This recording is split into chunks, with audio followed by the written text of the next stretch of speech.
give it the usual 10 seconds, or else we'll end up cutting ourselves off here again. Well, welcome to episode 54 of the Canadian Prepper Podcast, recorded February 9th, 2020. My name is Ian, and I live on Vancouver Island. I'm an outdoor enthusiast, sport shooter, reloader, and my farm's designated handyman. Hello from Canada's East Coast. My name is Hugues from Nova Scotia. I'm a Canadian Armed Forces veteran, volunteer firefighter and station chief, and a volunteer search and rescue technician, as well as a prepper. I've been preaching and living the prepper lifestyle to varying degrees for the last 6 years or so. This was born out of necessity to ensure the short-term survival of my family, which includes 3 young children. And my name is Tyler. I'm broadcasting from my 5-acre homestead here in northwestern Wisconsin, USA. Since purchasing my first home, I've been working to turn my property into a self-sufficient homestead with an emphasis on preparedness. And if you want to help support the show and keep the Canadian Prepper Podcast on the air, go check out rapidsurvival.com. You can pick up a Canadian Prepper Podcast t-shirt there.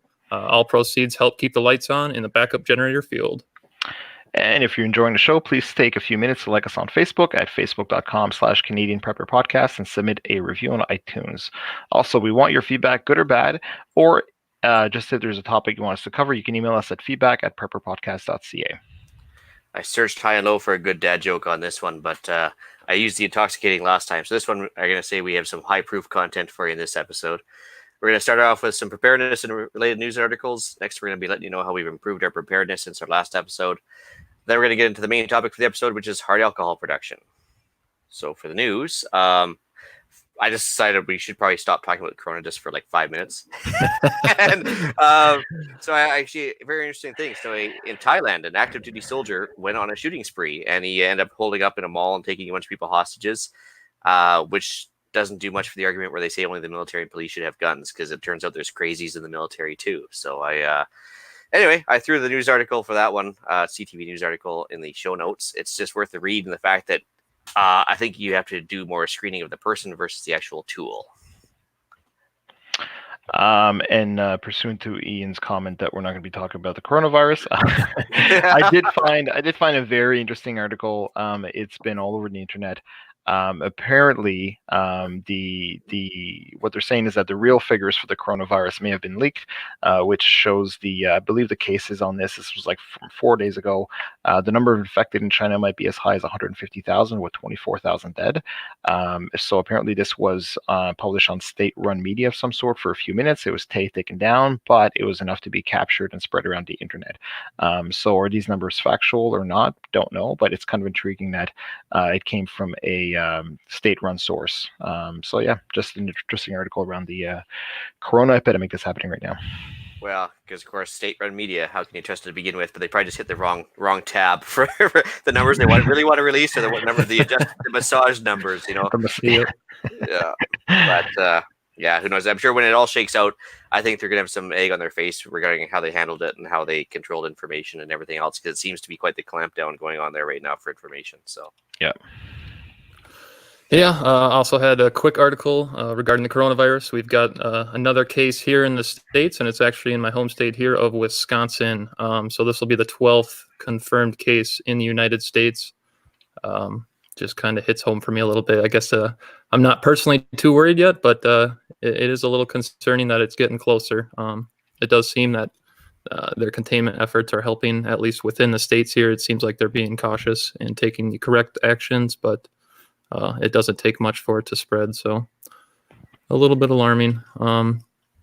Getting away from the coronavirus, if you've paid attention to the news in the States here at all this week, it has been a busy one for American politics. I don't want to get too much into it, but I did want to talk a little bit. You either had a great week or a terrible week, depending on which side of the political spectrum you lie.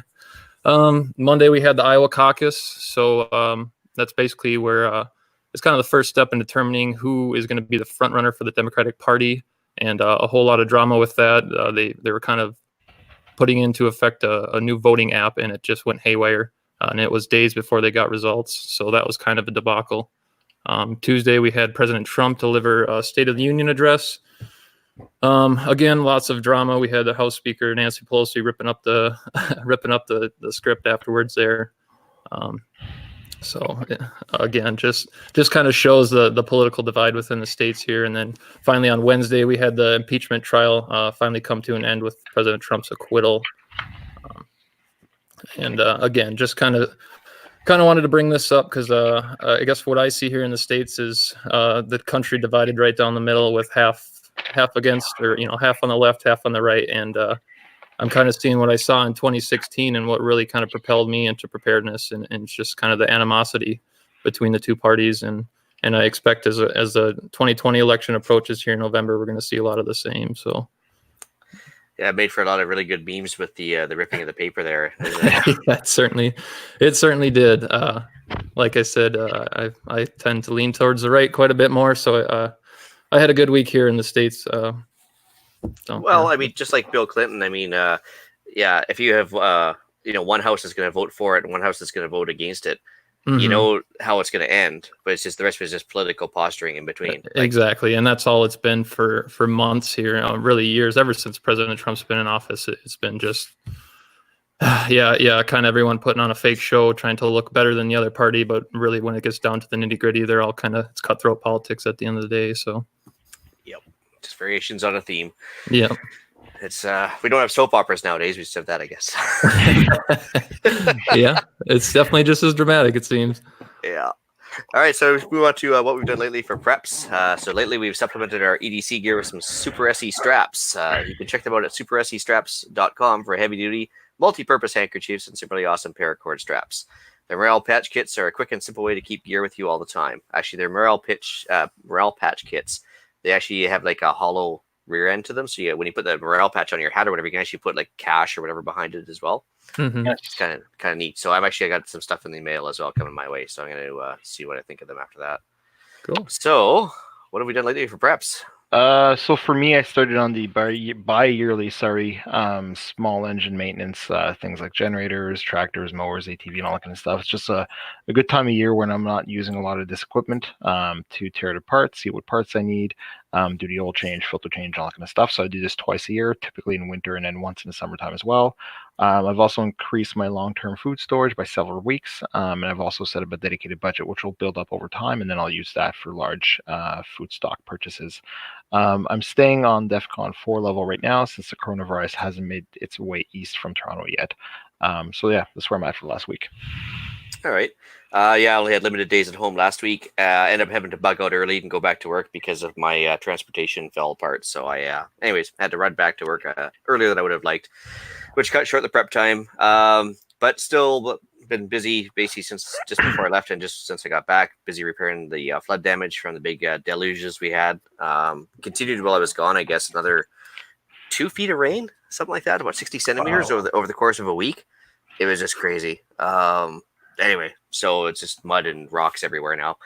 So I topped off the last gas cans I had left last week, keeping up with the DEFCON 4 idea, just keeping a tighter watch on the news. Actually, I also learned something interesting too. I was about 3 episodes ago, I mentioned I'd got that steel pin tumbler for the brass, and I was washing all my brass. I couldn't figure out why after about 20 loads of it, it was starting to get greasier and greasier, and I was shaking my head. I was asking the guys for their recipes for what they're throwing in with the brass and stuff. So I learned that using dollar store brand Dawn soap does not work nearly as well as grocery store brand. So I threw out the dollar store stuff, started using the grocery store stuff, and now also my brass tumbler became self-cleaning again. Everything's coming out bright and shiny again. And for the sake of like what boiled down to 25 cents worth of cost difference per bottle, one works, one doesn't. So lesson learned about being too cheap, I guess, right? And so I'm retumbling all my brass again. Fun. For me, so the past few weeks, the wife's finally getting the name change documents all sorted out. So I've been putting together kind of an importance document binder. I've got a little leather portfolio, and now I've got social security cards, marriage license, copies of all of our driver's license and credit cards and everything. I've compiled that within the binder, and then now the next step will be digitizing that as well and making flash drive copies of all that. Had a range day last weekend. We had about 2 weeks no sunshine here in Wisconsin, and we finally got some beautiful weather last weekend. We had one day of 45 degrees and sunny, so I got out with the 9mm and had some range time. purchased the Survival Medicine Handbook, so looking forward to that showing up in the mail and start reading that.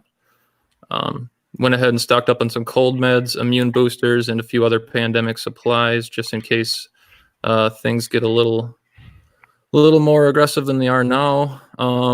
One thing I did was I purchased a 2-person kayak to use this upcoming summer. We live just about a mile from the river, so I want to get in to learn how to fish in the river. And my wife also got a metal detector for Christmas birthday present. I bought that for her, so she's pretty excited to do some metal detecting in the river there. Final thing I did was stocked up on some 22 long rifle. Local Fleet Farm is remodeling, so they've been having some pretty good deals on blow clearance specials and stuff, and picked up some 22 for pretty cheap. So that's been about it. Awesome. Yeah, actually, for the pandemic supplies, it's interesting because, I mean, of course, the typical N95 masks are on, like, they're either sold out or they're being jacked up for prices. And, Right. Same thing with Purell. I don't think you can find that to save your life. But it's interesting, like, Tylenol, cold, and flu. Simple something like that. Because there's no cure for a virus, but at least you can manage the symptoms and keep your airways cleaner. You'd think more people would be grabbing that, but nobody's grabbing that at all, which is funny. Yep. Like Costco was just had tons of gloves, tons of Tylenol, cold, and flu, and safety goggles you can get anywhere, like stuff that actually might be more useful than others. Like, it's actually kind of funny, like how some stuff is available, some stuff isn't. What's funny is we typically go to a grocery store in town. We're about 20 minutes from here, and they were sold out for Purell and all that kind of stuff. But I have a pretty redneck grocery store like 5 minutes away, and they still had full shelves of it. It's almost like the people haven't made their way out that far to get this stuff. So it was nice to see that in my local store as opposed to having to drive in town for that stuff. So, well, that's good, and nice to support the local store anyway, right? Yeah, right. Awesome. I was just going to ask you about the metal detector. Is there is there a lot of stuff to be found there, do you think, or? We'll find out. I don't know. She watches a lot of YouTube videos, and a lot of people pull stuff out of the river. I think what happens is a lot of people floating down the river just on tubes and kayaks and stuff lose their rings and watches and jewelry and whatnot. So that's a lot of it. As far as historical artifacts, I'm not really sure how much you're going to find around here. You're probably more likely to find an arrowhead or something like that. Yeah, it's interesting because over in England they just discovered a big cache of coins again, like just a field that had been gone over like 100 times before, and then all of a sudden they got lucky. So it just takes one find. So, and I guess that's kind of the thrill of it. But I've seen guys on YouTube that do diving with the metal detectors, and typically where they have the most luck is near bridges, like that actually go over a river, like people tossing stuff. One guy was like under one bridge, he found like 3 handguns. Most of them were, they were been there for a long time. He turns them into the cops, obviously, right? But just interesting, in one bridge, like 3 handguns. All right, guys. Well, if you watch The Irishman, it's like he was talking about how there's like hundreds of handguns off one bridge from him alone. So it's actually, he's like, wow, okay. It's pretty funny. So I guess we'll move on to the main topic. So let's see here. I got some questions for Hugues, but I was thinking I might just let you talk first and then come back to that if that's okay with you. Yeah, well, I was going to talk about just kind of going through the questions that you had put in the show notes. Kind of gave me like a good order to do it. So I'll probably get started on it. So why do I make it? I guess for me, it's a recreation. I drink the stuff. It's a hobby. It's an art. I started off making wine, then beer, then cider, and now spirits. I really love the process. I love being really kind of OCD with it and trying to refine the process, make it better and so on. But then it comes down to the fact that I am making really good quality product relative to what I'm doing for a really low price. And we'll get into the price a little bit later, as well as I do put some away for long-term storage that can be used for like antiseptic, for bartering, for stove fuel, and all that kind of stuff. So that's kind of the reasons why I make it. I know other people that make it, they just drink it all. To me, given the amount that I can make in a relatively short amount of time, like we're talking about 3 gallons in 2 weeks, I can't drink that amount of alcohol. So challenge accepted. Challenge accepted. Yeah, I'm sure some people could, but no. I keep some for consumption, and then I put some away as well for long-term storage. Legalities of it. So at least in Canada, I know Tyler did some research for the US as well, and it seems to be quite similar. But so to be clear, it's illegal to make moonshine without a license from the federal government here in Canada. So you need actually it's actually called like a still license or like a distilling license, and it applies to most of the provinces here. So the act of making a mash, which is typically in its purest form is basically water, sugar, yeast. That's a mash. Is illegal unless you have a permit to own that still. Now it's legal. It's legal to make that mash. So it's legal to make like alcohol water, but owning a still for the purpose of distilling alcohol is the part that's illegal. So if you buy a still to use it to distill water, to distill essential oils and all that kind of stuff, that's perfectly fine. If you're caught distilling alcohol with that still, that's when it becomes a problem. So again, it's legal to make a mash that is basically alcohol water. It's a very low percentage. It's going to taste like crap, but that's legal. And then it's legal to own moonshine, which is the final product of what we're talking about. But what's illegal again is owning a water distiller and then putting alcohol through it. That's the illegal part of it. To my knowledge, nobody in Canada has been charged under this act for distilling for personal consumption. I think the government is more interested in people that distill in very large volumes, like let's say 300 gallons at a time or more. But yeah, so that's what I found. So I'm not saying that they're not interested in people that do small amounts. It's just that nobody that I could find has been charged under the act for very small amounts, I guess. Well, I guess too, just to clarify for the listeners, so distillation basically just makes a stronger alcohol by volume, right? So you're just taking the mash and concentrating the alcohol, and then you can still buy a still for water, like and essential oils, like you said, right? Correct. And if you go in a store in Canada and the US, there's only a few companies that kind of make stills for water distillation. So Kenmore used to make one. So Sears used to sell it. There's another company called Still Spirits out of New Zealand. They make a pot still and a column still. Again, they market it as water distilling equipment. What you do with it is your own thing, right? But it's being marketed and sold as a water distilling equipment. And they have to do that because if you go into a brewery supply store or spirit making store and they were selling stills, that would be illegal. But because they're selling it and marketing it as a water still, that's perfectly legal to have. And you can buy these things on Amazon as well. So. Yeah, and I'll just quick cover the laws within the United States here, and like pretty much everything, you have federal, laws on the federal level, and then also on the state level. So first, you need to check within your state. And I'm not going to cover any of these because they vary drastically within each state. Some states prohibit alcohol distillation completely. Other states are much more relaxed on the topic. So begin by searching your state first and go from there. On a federal level, though, it is not illegal to own a still. So you can legally own a still so long as you're using it for decoration, distilling water or essential oils, kind of like Hugues had said. If you do want to do alcohol with it, you can obtain a federal distilled spirits permit or a federal fuel alcohol permit. And the distilled spirits permit is, home distiller is not going to get that permit. That's for somebody big like Jack Daniels or whoever making basically alcohol for the stores or to sell on the shelves. So you can obtain the fuel alcohol permit. And through the reading that I did on the forums, it seems like pretty much everybody is accepted. Nobody's really denied this permit, and nobody's ever really checked up on or followed up on from what I read in the forums. Just to be advised that you are technically you're supposed to be making alcohol for fuel, not consumption. But that is how you kind of legally make alcohol within the states here. I think I saw something in the show notes there. Is it true that Jack Daniels is actually in a dry county? Yeah, that is true. Yep. Yeah. You can't buy or taste anything on site. I think there's like a store a couple miles down in like another county. But yeah, it is in a dry county, which is kind of weird, but yeah. Yeah. Hypocrisy at its finest. So describing the process.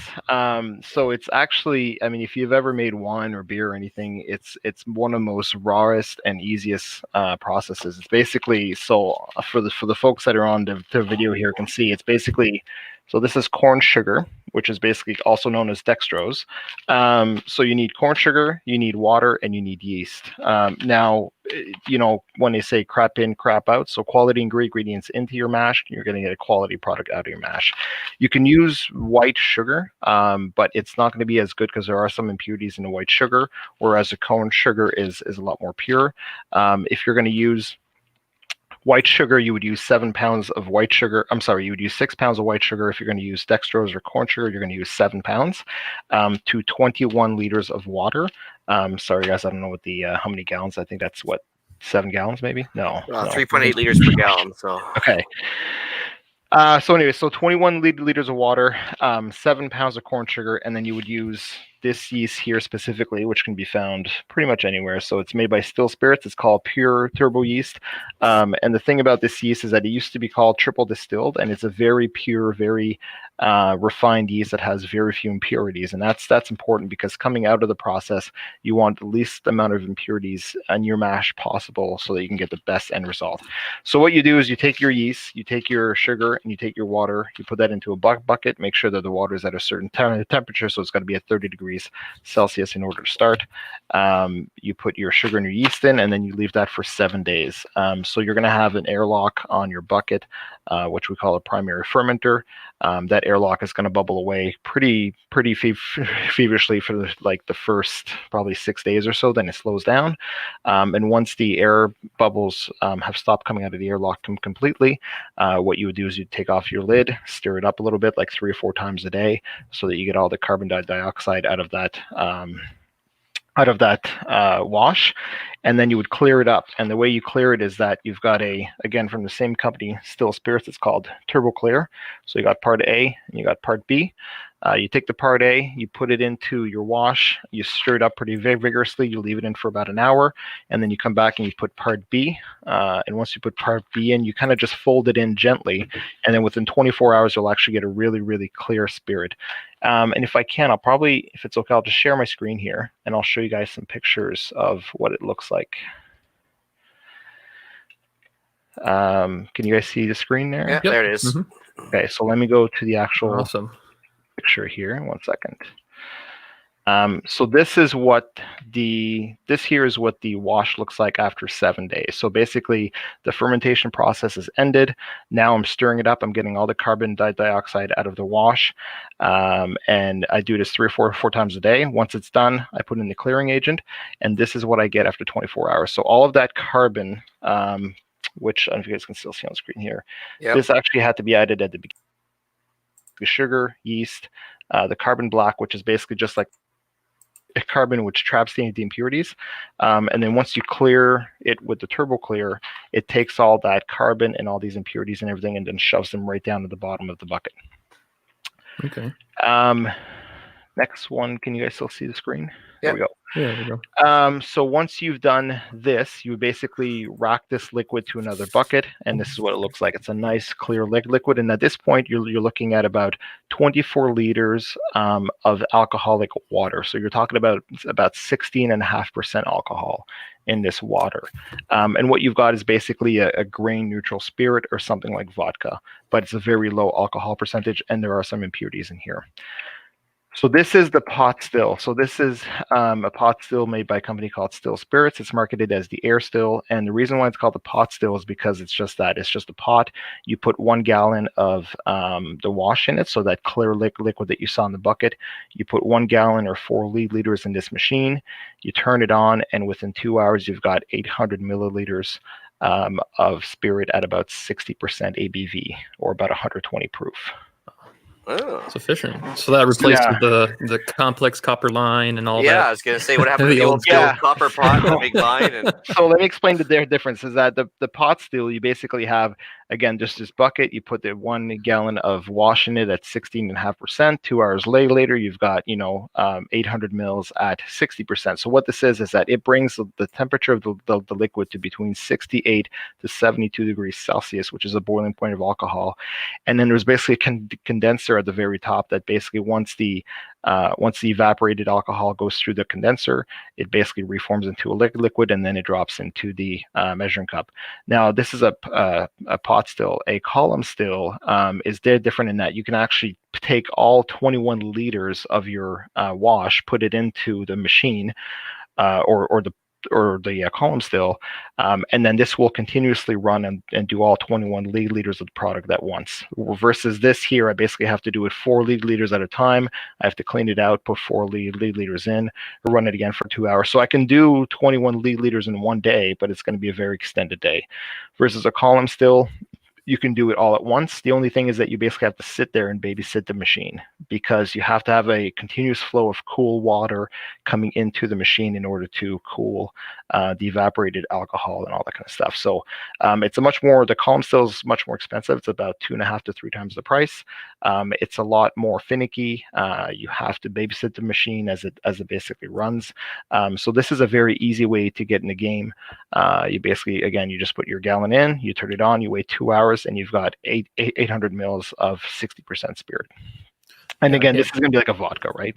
Right, right. I can't believe how small that little machine is. That when you hear still, you expect kind of some big elaborate setup that's going to take up half the basement, but that looked like it was about the size of a coffee maker. It is, and I mean, there's the company Still Spirits makes a machine called the T500, which is way bigger, but again, it can accommodate 21 liters at a time versus the 4 liters that what this machine can make. And then you can get some really fancy handmade copper stills that are going to run you in the thousands of dollars, right? But yeah.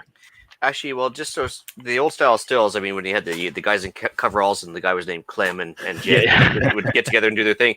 Didn't they have a problem with like the heads and tails, like the first ounce and the last ounce or something being poisonous? Right, and that comes from not the type of still you're using, but from the type of mash that you're basically doing. So if you're using something like pure corn sugar and you're using this turbo yeast, which is very, very pure, the methyl alcohol is not actually an issue. So the product that you can make with this is going to have about 1/10 the amount of methyl alcohol that commercial spirits will have that you can buy in a store.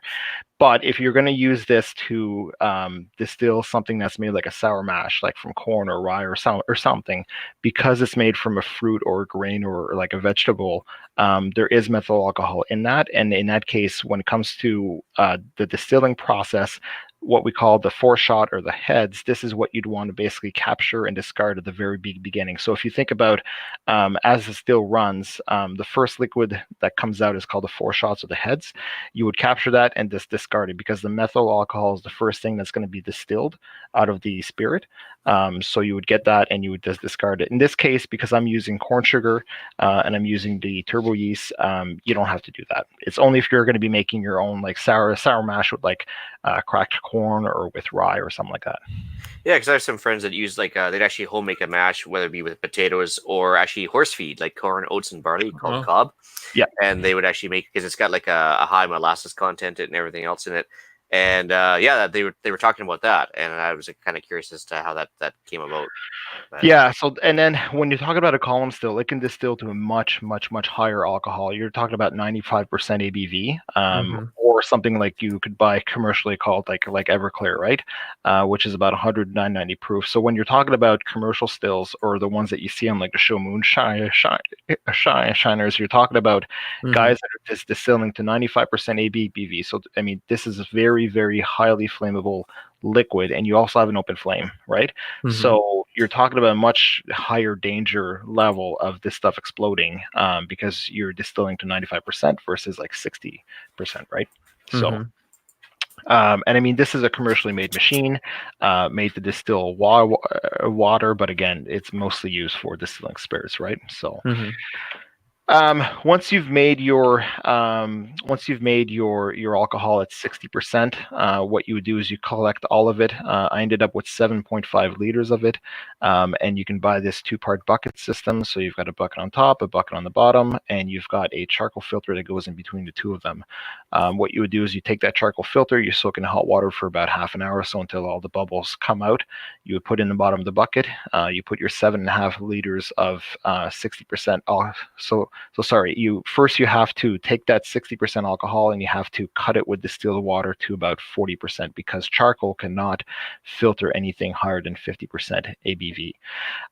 So you would take that 60% ABV liquid that you have, you cut it with distilled water down to about 40%, which is what you would have for commercial spirits like vodka.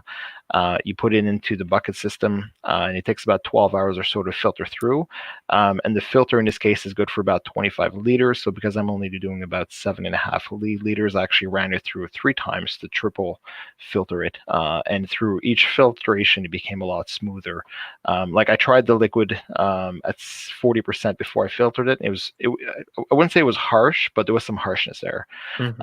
And then I filtered it the 3 times, and then by the 3rd time, I had a really nice product at that point. So it's like a Berkey for booze. Pretty much, yeah. And that's just it. It's just a little charcoal filter, costs about $5 to replace. It's good for one run. And I mean, if you wanted to use this for water, I mean, you very well could if you had to, right? So there's a charcoal filter in action, so you can see it's kind of coming through the pores there. And this is kind of the product that you end up with. So I'm just gonna switch over. So out of the last run, I ended up with 4 different products. The one on the left is basically moonshine or Kentucky white whiskey. The second one is navy rum, and then you have 2 types of bourbon. And then if you want to see how pure your product is, you basically put on a spoon, you put an open flame to it, and if you've got a nice blue flame, you basically at that point have a very pure product, because the impurities would burn like a yellow and like an orange type color. Huh.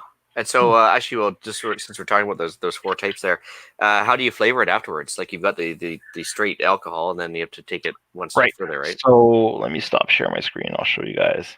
So there's 2 ways to flavor it. I mean, there's many ways to flavor it. So if you were to make a sour mash, so instead of making a wash like I did with just basically sugar, yeast, and water, if you made something with like corn or rye, then you're basically starting with that base of for a whiskey or a bourbon or for whatever you want. But the way I'm making it, you basically end up with a grain neutral spirit like a vodka, and then you can either use this. So this is basically wood chips. I don't know if you guys can see on the camera. There we go. So wood chips, and what these are basically chips, wood chips from a genuine American bourbon barrel that contained bourbon for a minimum of 4 to 8 years. So you take that and you put it into your spirits, and you wait about 2 weeks or so, and it's basically going to draw all of that essence and flavor and notes out of those wood chips. And that's one way to do it. The other way is it's kind of like an essential oil. So this one here is for the bourbon. So I'll just open it up and show you. It's just basically a little liquid flavoring packet, and think about it like an essential oil. So they've taken like what goes into making bourbon, like some of the oak, vanilla, and all that kind of stuff, and they've basically distilled that into like an essential oil or like a syrup almost. And then you basically take one of these and you add it to about 1.125 liters of your spirit, and you get what you see. What I was showing you there is something like this. So you would get like the bourbon here. Very nice. Beautiful. Yeah. And I mean, I love bourbon. I drink all types of bourbon. Bourbon is kind of like my go-to drink. So when I first tasted this, it does taste like bourbon, but you're not going to compare it to like a Knob Creek or Woodford Reserve or anything like that.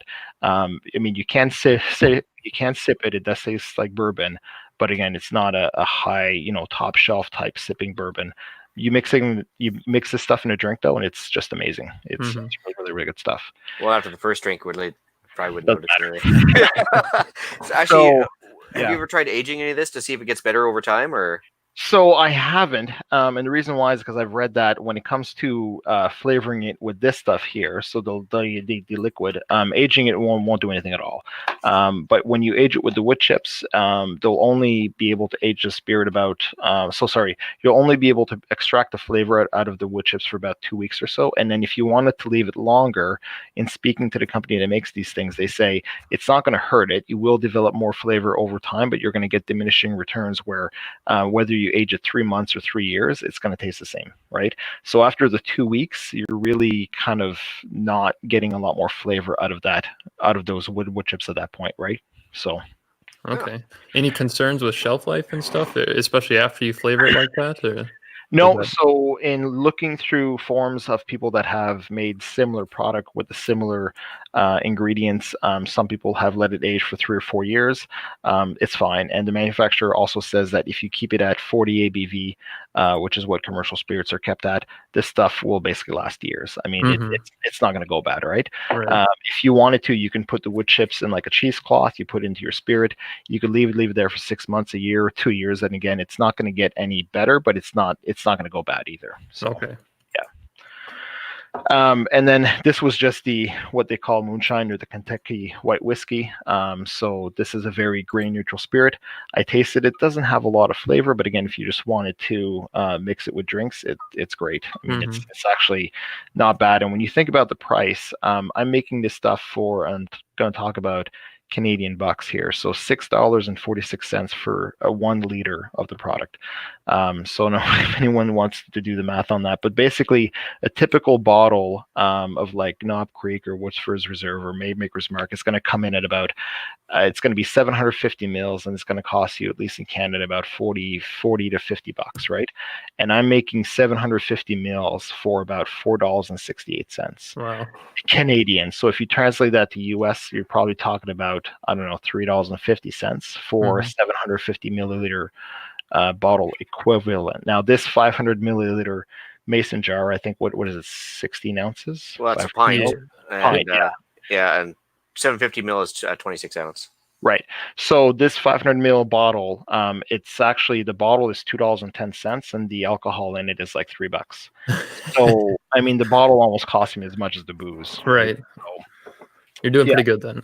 Yeah. So when it comes to cost, in order to make a 25 liter batch of this stuff, where you start off, you're talking about $48 Canadian in cost, which is about $40 US. And that gives you about 7.5 liters at 40% ABV for about $40. So the cost is really, really good, right? Yeah, so, it's definitely there. Wow. Yeah. I was just going to ask what that distillery you have there. Any sort of fire hazard or heat involved with that, or anything to be careful of? So there is heat, but if you, I mean, I wish I could show you the construction on the inside. I don't have it here, but it's basically just a stainless steel pot, like if you would have like a stainless steel kind of bowl, I guess, right? So the stainless steel bowl, the element is actually contained within the bottom of the unit, so it's not exposed to the actual liquid itself, and it's only heating the liquid to between 68 to 72 Celsius, which again is the boiling point of alcohol as opposed to water. And then when you do this, there's 2 things you can add to the distiller. You don't have to, but you can. One is called ceramic boiling saddle. So what it is whenever you have a liquid that boils, you'll have bubbles that form at the bottom and kind of float their way up to the top. So you put these ceramic saddles at the bottom to prevent those bubbles from happening. And then the second thing is you have something called distiller's conditioner that you can add to the liquid prior to distillation. What this does is it's like a silicone-based liquid that basically prevents bubbles from forming. Because what you don't want is, you don't want this to boil over, create some bubbles, and then it's going to make a big mess essentially, right? So these are optional things though, but I do add them. So just adding the ceramic saddles and then the distiller's conditioner into the process makes it so that it's not going to boil over anything there. Okay, you mentioned sour mash before. What's the difference between just like making a regular mash or like a sour mash? So the regular mash that I make, again, is just corn sugar, yeast, water, and then the carbon black, which is going to trap the impurities. If you're going to make a sour mash, you basically would, that's when you would add your corn essentially. And in doing so, adding something like corn, which you can add grains as well. So if you think about rye and all that kind of stuff, if you're going to do that, then there will be methyl alcohol produced, which you'll have to capture in the distilling process with the first amount of liquid that comes out, so the 4 shots or the heads, right? So it's just the whatever ingredients you put in it is going to determine the type of mash that you're starting with. So in this case, I'm starting with a very neutral spirit, and then I'm flavoring it afterwards. Where if you were going to make a sour mash, you're basically starting with a corn-based mash, which you're going to be making essentially to bourbon. Like you can't with my stuff, you can actually flavor it into gin or any other type of spirit. But if you're going to start with like a corn-based mash, then you're only going to be making bourbon at that point. You can't use corn-based mash to make it like a gin, essentially. Yeah. And as far as like flavoring packets, I saw a couple there, but is there like a whole bunch? Like, say if you want to make gin, like is there like a juniper extract or something, or how does it work exactly? Yeah, so it's the same thing. So the company that makes this still spirits here, they have about 20 different flavors. A lot of them are going to come down to like you have like Northern Rye whiskey, you have whiskey, you have some scotches and all that kind of stuff. And of course, it's just going to be a different flavor profile based on where you're trying to mimic the drink to be from, right? So whether it's a bourbon or a whiskey or a scotch, it's all kind of the same thing. It just comes down to the region in which it was produced and the type of mash that you started with. And they do make stuff like gin. And if you look at the gin one, it's basically just like essential oils or like an essential oil syrup of juniper, berries, and coriander, and like the 7 or 8 other ingredients that go into gin. And again, you would just take your clear liquid, so basically 1.125 liters of this stuff. You add the little pouch of gin, you mix it up, and quite frankly, it tastes like gin. I mean, it tastes like Bombay Sapphire, like Tanqueray, right? So it's pretty easy to make. And I mean, the flavorings are going to cost you like $9 for 2 packets, which is going to be about $4.50 per 1.125 liters. So adds a little bit of cost to the cost that I mentioned earlier, but you're still talking about like $5 per liter, right? So. Mm-hmm. Yeah, I can see why the government wants to get their tax grab out of that for sure. So no, it also shows you how much tax you're paying on every bottle of booze you're buying at the grocery store, right? Mm-hmm. Yeah. And just to give you guys an idea, like the equipment to start off, like the air still here in Canada is $2.99. So in the States, I think they're going on Amazon for like $2.49. And then basically just comes down to some basic equipment that if you've ever done wine or beer or anything, you would have this stuff. So you just need like 2 primary fermenters, which is like the plastic buckets. Make sure you get something that's food grade. Mm-hmm. And then it comes down to ensuring that you have a hydrometer to measure the alcohol level. Make sure you have a thermometer to ensure that you're starting off the right temperature. Like a big spoon, just kind of like the basic equipment. And making sure that you sanitize everything really, really well before you get started. Because if you don't sanitize this stuff, an infection can take place before the mash starts to produce alcohol, which would basically ruin the batch. In this case, it's not like you're making wine, which is like, could be $100 a kit. This is only like, a few bucks worth of sugar. But before the fermentation process starts, if there is any type of contamination in there, it can actually cause the whole batch to be bad if you don't sanitize everything really, really well first. So the well, first of all, I guess the food grade plastic, that's the HDP2 or whatever. It's like there's a code to it. Correct. Yeah. And if you look at like, I see a lot of people that make this stuff using like Home Depot buckets and all that kind of stuff. And it's like, these are not food grade buckets. And I mean, you're talking about like maybe $1 or $2 more for a food grade type bucket. That's not going to leach anything into your product, especially where you're going to be making, high levels of alcohol in this stuff. It's not like water in it. Like, I don't know how the high level of alcohol could basically leach stuff out of the plastic. Right. So, when you're talking about a food grade 5-gallon bucket, it's like $8 versus like $6 for a 5-gallon Home Depot bucket, right? So just make sure you spend the extra money to get like food grade stuff. So. And as far as sanitization goes, what do you use for that? So I use a chlorine-based sanitizer, and what I will do is all of the equipment, I'll basically sanitize it twice and then rinse it 3 times to ensure that there's no chlorine left or bleach left within the product itself, right? So making sure that the equipment is kept clean is one thing, but then sanitizing it again, I sanitize twice and then I rinse three times. It's a bit of overkill, but it only takes a few extra minutes. And I mean, I've been making spirits and wine and beer and cider for, the better part of a decade, and I've never lost a batch due to like an infection.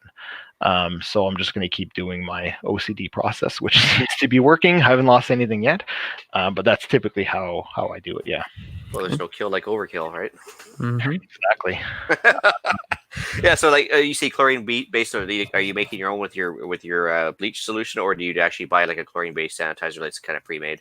I buy a chlorine-based sanitizer that's pre-made. It's actually it's called, I think it's called like Pure Pink, and it's got a pinkish color. So when it hits the water, it turns the water pink.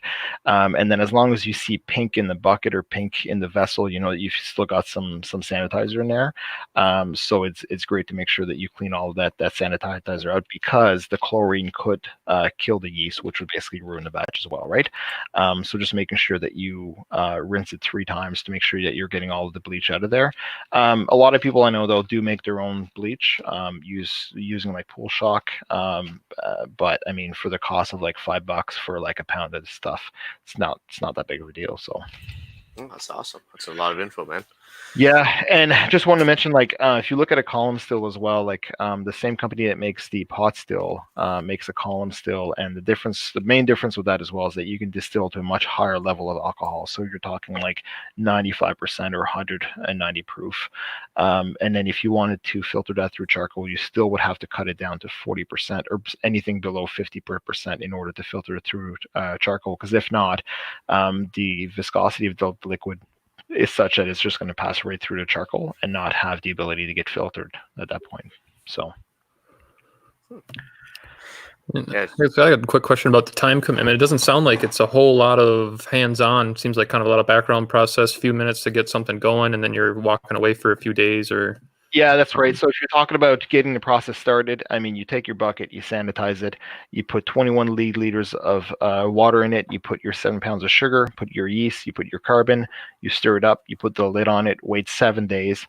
Once the 7 days are done and your fermentation is done, because you're not seeing any more action in the airlock, you basically stir it up like 4 times a day, or like three or 4 times in a day. And as long as you're seeing bubbles coming from the bottom of the bucket, then you still have some carbon dioxide trapped in there. Once you've done that, I mean, that takes like maybe 2 or 3 minutes, three or 4 times a day. And then it's down to the clarifying process, which you add your part A, your part B. That takes about 5 minutes each, and then you wait the 24 hours, and then at that point you're ready to start distilling. And the hands-on process for distilling, you're talking about couple minutes to fill the machine, turn it on. It's 2 hours. It's going to work on its own. You come back, you clean everything up, and then you start over again. And you do this about 7 times in order to process like a 24 liter batch. So time commitment wise, it's probably I would say 2 hours of work from start to finish. Yeah. Oh, it's not that much. Yeah. Okay. So, and cleaning out the distiller afterwards, after each batch, like when you're going from your original mash to the first distillation there, how do you clean those out as well? Same idea, just a sanitizer? Yeah, so I basically so I just take a like a mesh, like a steel mesh, so that I can basically dump the liquid out into a sink and capture the ceramic saddles, because you can reuse those over and over again. So I dump that liquid out into a sink. I capture the ceramic saddles. I clean them off with cold water, and then just with warm water and dish soap, I clean the inside of this distiller, rinse it out a few times, and then once it's clean, I can basically re-add my ceramic saddles, add another 4 liters of the wash, add the distiller's conditioner, and then plug and play the machine, and then wait 2 hours, and you've got another 800 mils of product at that point. So.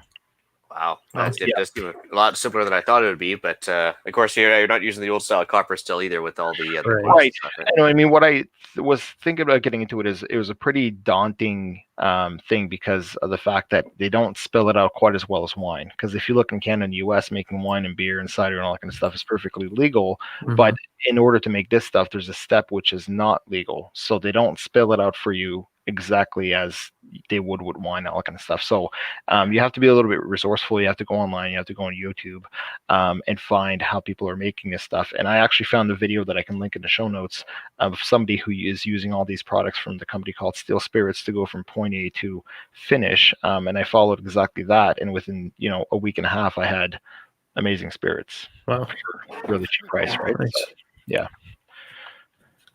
Cool. Anybody got anything else? No. I think that's it. Oh, it's awesome, man. That's a lot of info. It's very inspiring. That makes me want to go out and try it. That's for sure. Yeah, and I mean, after this one batch, I'm going to be in Toronto next week, but then I am going to come back and start another one. And there's a number of other spirits I want to try. Like there's like the Northern Rye whiskey. There's a few other ones that I like to try. So. And really, it's you're only making 1.125 liters of the stuff using the flavorings, right? So even if you get something that you don't really like, just mix it in a drink it anyway, and there's just don't buy it again, right? It's not that big of a deal. Yep. Whereas with like wine and beer and spirits, you're making 4 gallons of the stuff at a time. So if it sucks, then the whole batch sucks, right? Right. Whereas this, you're basically, the way that I'm making it is you're making a very neutral spirit that doesn't taste like anything. And then at that point, you can start to flavor it however you wish. Or if you want to leave it like straight moonshine, which is just going to get you drunk for really cheap, then you can do that as well. So, and when you store it, I mean, you're going to store it as a gray neutral spirit because you're not going to put this on a wound, right? You're going to put this stuff as like an antiseptic or cooking fuel and all that kind of stuff. When I put a flame to anything that I've added flavorings to, there was some coloration other than blue. Okay, so just when you what's that, Ian? Or you just use a regular sealing, like a jar lid? Yep, I just use just a regular sealing lid on it. Yep. All right. So cool. Well, I guess that brings us to our podcast challenge. So I guess if it interests anybody that's been watching this far, try a batch of homebrew. We want to see the results. So I would recommend going the way of Hugues probably and just sticking with the pre-made kits versus making your own mash. But hey, love to see any sort of results that people get by giving it a try. I think it's definitely a way to go, at least at first. Now that I've got the bug, I mean, I'm thinking about buying like the T500 still because one, you can make this stuff a lot quicker, and two, it's going to be a lot higher ABV and all that kind of stuff. And if you're going to be making stuff like sour mash and whatnot, you definitely want to column still over a pot still. So I think this is a great place to start. It's definitely for a home gamer type setup. You are making about 7.5 liters a week, which again is quite a bit depending on your consumption, but it's a great way to start. It's a great way to get into it, and really you can just expand from that point on. So, yeah, cool. So I guess some upcoming events. We've got the Podcaster Charity Shoot coming up, hosted by Slamfire Radio on July 4th in 2020 in Balmoral, New Brunswick, which is the Restigouche Gun Club. This year's charity choice is the Rod Harquail Memorial Fund. You can read a little bit more about that in the show notes if you like. There's a link as well. And tickets will be available soon on PractiScore. So for those not to know, PractiScore is like a North American-wide, I guess, tournament shooting website that helps you register and keep track of your scores and helps you register for events and everything else. So just Google PractiScore, it'll show up. All right. We got the annual Preppers Meet also. It's going to be the second weekend of July in Desborough, Ontario. And also Emergency Preparedness Week is May 3rd to 9th, and TACCOM Canada is September 11th to 13th. The Canadian Pro Gun Podcasters Network will be in attendance at TACCOM 2020. Your favorite podcasters will be on hand throughout the show, so make sure to stop by the booth to meet your friends and pick up some swag. You can also see the details at the ticket link, which is in the show notes there. Yeah, if you use the show notes ticket link there, that actually gives us a bit of a kickback to help offset our cost to get there. So if you're interested in showing up, that'd be a great link to use. All right, shoutouts time. I had a quick shout out. Just wanted to shout out to Eric. Hooked me up this week with the Canadian Prepper Podcast t-shirt, and also gave me an awesome credit card size multi-tool. So I suggest everybody goes out to Rapid Survival. They've got all your survival prepping essentials, and don't forget to pick up a Canadian Prepper Podcast t-shirt while you're there and help support the show because they are nice t-shirts. Oh, look at that. You wanted it too. Cool. I just had a couple quick shoutouts. I can't for OPSEC. I can't really divulge names, but we'll call her Dr. Anonymous for the great feedback on the show, as well as one of my coworkers who's a new listener. He and she both said they were a lot of good information available on the coronavirus episode. So we're getting some positive feedback, which is nice. Awesome. And iTunes reviews. I got one from Jack. Actually, this might take a couple minutes for us too, as guys, to give him some feedback on this one. He said, curious to hear what your take on a get-home scenario is for long-distance commuters. For example, he drives 140 kilometers a day, 70 each way. It can take me as long as 2 hours to drive home on a day with just a little snow because traffic gets backed up so badly. He's looking for any suggestions on when to leave versus how to cover distance in the case where my car can no longer move forward. I'm looking at the possibility to relocate my family as I just recently had a kid, and the commute is keeping me from seeing him through the week as I leave before he's awake, and he's only up for about an hour after I get home at night. Thanks, from Jack. So I guess the first thing for Jack is, well, I guess you got to plan for the worst case scenario, which is probably a walk home in winter.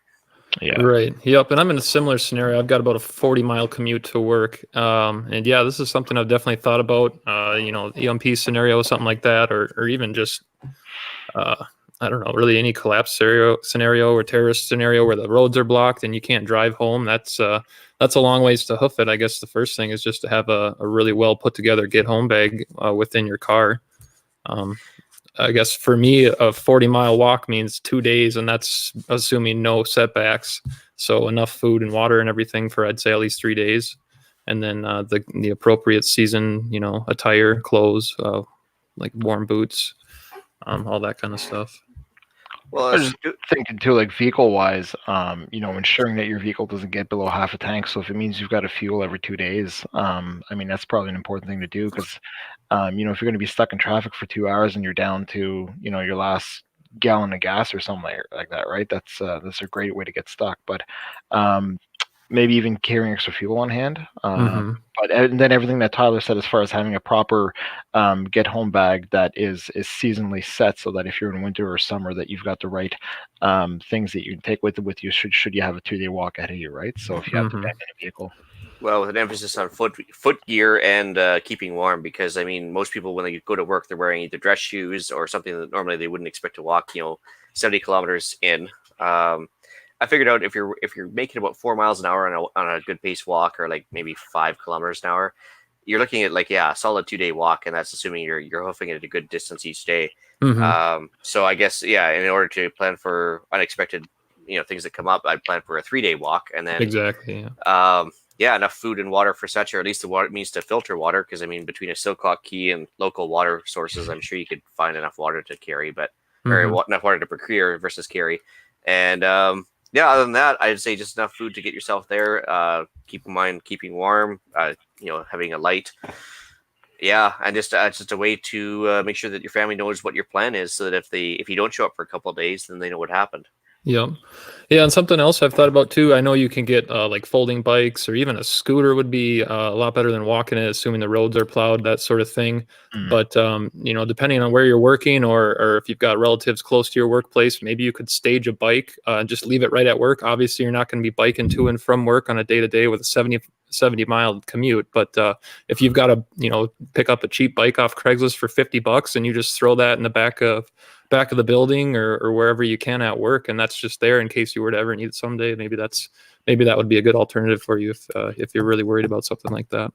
Well, I had the same scenario too. I used to live in Barrie, Ontario, and I'd drive down to Mississauga for work, and that's about 80 kilometers each way. And one thing I really focused on too was the alternate routes for traffic, because more than a couple days with the cottage country traffic, and I'm doing a big C shape to get back home, because if in order to avoid the major routes which get clogged up on the weekends, you're better off doing the side roads. And a lot of people won't bother. There's just too much work, right? Yep, absolutely. They'd rather just crawl along at 2 miles an hour. So same idea with winter versus high traffic. So that's about all I had. Let's see here. I guess that's about it. So we're going to have to bring the episode 54 of the Canadian Prepper Podcast to an end.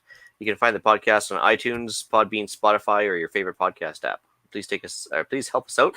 Take a few minutes and submit a review. It helps other people find us. You can also find us at prepperpodcast.ca and on Facebook. We record these shows live on Facebook and YouTube. If you want an early peek at the shows, please subscribe to the YouTube channel Canadian Prepper Podcast and click on the notifications tab. That gives you alerts of when we're going live.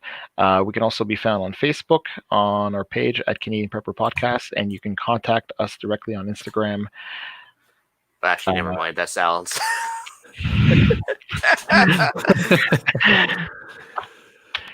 Okay. Is that anyway. Me? Yes. Yep. Sorry. I can be reached at hfxprepper@gmail.com, and I also have my own YouTube channel. Just search for HFX Prepper on YouTube.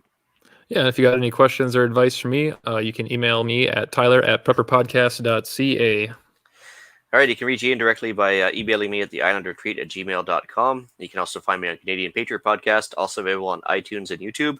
There you can find us discussing more government waste, squirreling off on the odd firearms-related banter, and exposing the daily loss of freedoms we're facing. So, since Eric's not here, I'll say his bit as well. Please check out rapidsurvival.com and get him there on live chat while buying some prepper gear. You can also email him at feedback@prepperpodcast.ca while still buying some prepper gear. He's got to plug that company. All right, so thanks for joining us, and you can tune in for the next episode where we're going to be talking about personal protective equipment, and such as NBC gear or N versus P masks or anything else. I'm looking for any sort of input on that. If anybody has any questions, we'll be sure to cover it. So until next time, be prepared, stay safe, and keep learning.